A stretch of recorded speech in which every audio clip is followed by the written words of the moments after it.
বন্দে ভারত এখন অতীত।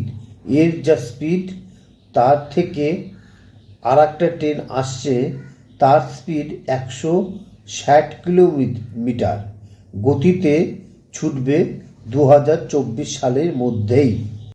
ট্রেন ছুটবে ঝড়ের গতিতে। লাইন তৈরি থাকলেও বাধা কিসের? রাজ্যের সহযোগিতা চায় রেল। সাম্প্রতিক সময়ে একাধিকবার গবাদি পশু উঠে এসে ইঞ্জিনের সাথে ধাক্কা লাগে, ক্ষতিগ্রস্ত হয় বন্দে ভারত সহ একাধিক ট্রেন। বন্দে ভারতের চেয়েও দ্রুত গতির ট্রেন নিয়ে বিশেষ পরিকল্পনা করছে রেল। ঘন্টায় 160 কিলোমিটার গতিতে বন্দে ভারতের মতো ট্রেন ছোটাতে চায় রেল। যাত্রী নিরাপত্তার কথা ভেবে শুরু হয়েছে কবচ প্রযুক্তি ব্যবহার। যদিও রেলের সেই পরিকল্পনা বাস্তবায়নে বাধা হয়ে দাঁড়িয়েছে গবাদি পশু, এমনকি মানুষও। দ্রুত গতিতে ট্রেন ছুটবে, যে লাইন ধরে ছুটবে তার দুপাশে জনবহুল এলাকা। ফলে কখনো গবাদি পশু, কখনো মানুষের চলে আসে রেল লাইনে। তাই পরিকাঠামো তৈরি থাকলেও সর্বোচ্চ গতিতে ট্রেন চালানোর সম্ভাবনা হচ্ছে না। বিশেষ করে পশ্চিমবঙ্গে বেশি করে এই সমস্যার সম্মুখীন হচ্ছে রেল। রেল লাইনকে বাধামুক্ত করতে তাই রেলপথের দুধারে বেড়া দেওয়ার পরিকল্পনা নিয়েছে পূর্ব রেল। পূর্ব রেলের অধীনে ডানকুনি থেকে খানা জংশন পর্যন্ত ঘন্টায় 160 কিলোমিটার গতিতে ট্রেন চালানোর পরিকল্পনা নেওয়া হয়েছে। আবার আসানসোল থেকে যোশীডি পর্যন্ত একই গতিতে ট্রেন চালাতে চায় পূর্ব রেল। কিন্তু দুক্ষেত্রে বাধা হয়ে দাঁড়ানোর পাশে জনবহুল এলাকা। ফলে ডানকুনি থেকে খানা এবং আসানসোল থেকে যশোডি পর্যন্ত রেলপথের দুপাশে বেড়া দেওয়ার সিদ্ধান্ত নিয়েছে রেল। ইতিমধ্যে একাধিক জায়গায় এই বেড়া দেওয়ার কাজ শুরু হয়ে গিয়েছে। যদিও বেড়া দিতে গিয়ে সমস্যার সম্মুখীন হতে হয়েছে রেলকে, কারণ ফেন্সিং দিতে গিয়ে মাঝে মাঝে জমি সমস্যায় পড়তে হচ্ছে রেলকে। তাই এ বিষয়ে রাজ্য সরকারের সহযোগিতা চায় পূর্ব রেল। সাম্প্রতিক সময়ে একাধিকবার গবাদি পশু উঠে এসে ইঞ্জিনের সাথে ধাক্কা লাগে, ক্ষতিগ্রস্ত হয় বন্দে ভারত সহ একাধিক ট্রেন। পূর্ব রেলের মুখ্য জনসংযোগ আধিকারিক কৌশিক মিত্র জানিয়েছেন, আসলে আমরা হাইস্পিড ট্রেন চালাতে উদ্যোগী। বিভিন্ন স্থানে তার জন্য পরিকাঠামো উন্নয়ন করা হয়েছে। আগামী দিনে ট্রেন চালাতে যাতে বাধা না আসে তাই আমরা লাইনে উভয় প্রান্তে ফেন্সিং বানাচ্ছি। এর ফলে আমাদের যাত্রাপথে ভীষণ সুবিধা হবে, দুরন্ত গতিতে ট্রেন দৌড়তে পারবে। তবে বেশ কয়েকটি জায়গায় জমির ভীষণ সমস্যা হয়ে দাঁড়িয়েছে। রেলের হাতে জমি থাকলেও তা হাত বদল হয়েছে। সেই জমির জবরদখল রুখতে এবার সচেষ্ট রেল। রাজ্য থেকে সাহায্য পাওয়া যাবে বলে আশাবাদী তারা।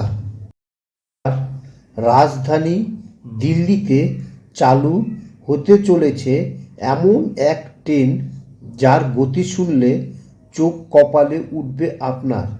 এই ট্রেনটির নাম হচ্ছে র্যাপিড রেল ট্রানজিট সিস্টেম। এর দিল্লিতে অংশের নির্মাণের কাজ প্রায় শেষের পথে। চলতি বছরেই শেষের দিকে ট্রায়াল রান হওয়ার কথা রয়েছে। দিল্লি অংশে র্যাপিড রেল ট্রানজিট সিস্টেমে 14 কিলোমিটার রয়েছে। এর মধ্যে 9 কিলোমিটার মাটির উপরে এবং 5 কিলোমিটার ভূগর্ভস্থে। 1 কিলোমিটার এলিভেটেড ট্র্যাকে ভায়া ড্রাক্ট নির্মাণের কাজ সারায় কালে খান স্টেশন পর্যন্ত শেষ হয়েছে। আপাতত ট্র্যাক স্থাপন এবং ওভারহেড বিদ্যুতের কাজ জোর গতিতে চলছে। ইতিমধ্যে সাহিবাবাদ মোদিনগর শাখার পরিষেবা চালু হয়ে গিয়েছে, অর্থাৎ এই রুটে ব্যবহার করে ইতিমধ্যে যাত্রীরা নির্ধারিত গন্তব্যে পৌঁছাতে পারে। দিল্লিতে র্যাপিড রেলের মূল স্টেশনগুলির মধ্যে রয়েছে নয়াদিল্লি, আনন্দবিহার, নিউ অশোকনগর, সারাইকালে খান এবং জঙ্গিপুরা। আপাতত সারাইকাল খান স্টেশনের নির্মাণ কাজ চলছে। আপাতত ছাদের কাজও। স্টেশনটিতে 4টি ট্র্যাক এবং 6টি প্ল্যাটফর্ম রয়েছে। বীর হাকিকত রায় আইএসবিটি এবং হযরত নিজামুদ্দিন রেলওয়ে স্টেশনের মধ্যে ফুটব্রিজের পরিকল্পনা রয়েছে। নিউ অশোকনগর স্টেশন ছাদ এবং রেল লাইনের কাজ শেষ হয়েছে।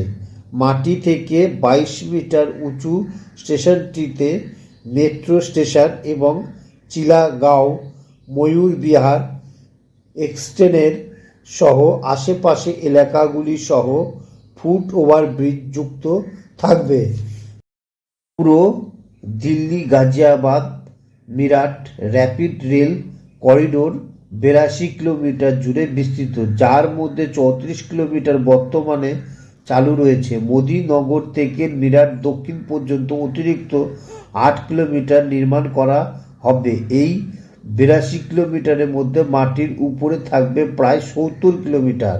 র্যাপিড রেল করিডোরের মোট দৈর্ঘ্যের মধ্যে 68 কিলোমিটার উত্তরপ্রদেশের মধ্যে পড়েছে, বাকি 14 কিলোমিটার দিল্লিতে অবস্থিত। এই প্রকল্পের কাজ পুরোপুরিভাবে শেষ হতে 2025 পেরিয়ে যাবে। কাজ শেষ হয়েছে সেই জায়গাগুলিতে হচ্ছে ট্রায়াল রান চলবে র্যাপিড রেল ট্রানজিট সিস্টেমে।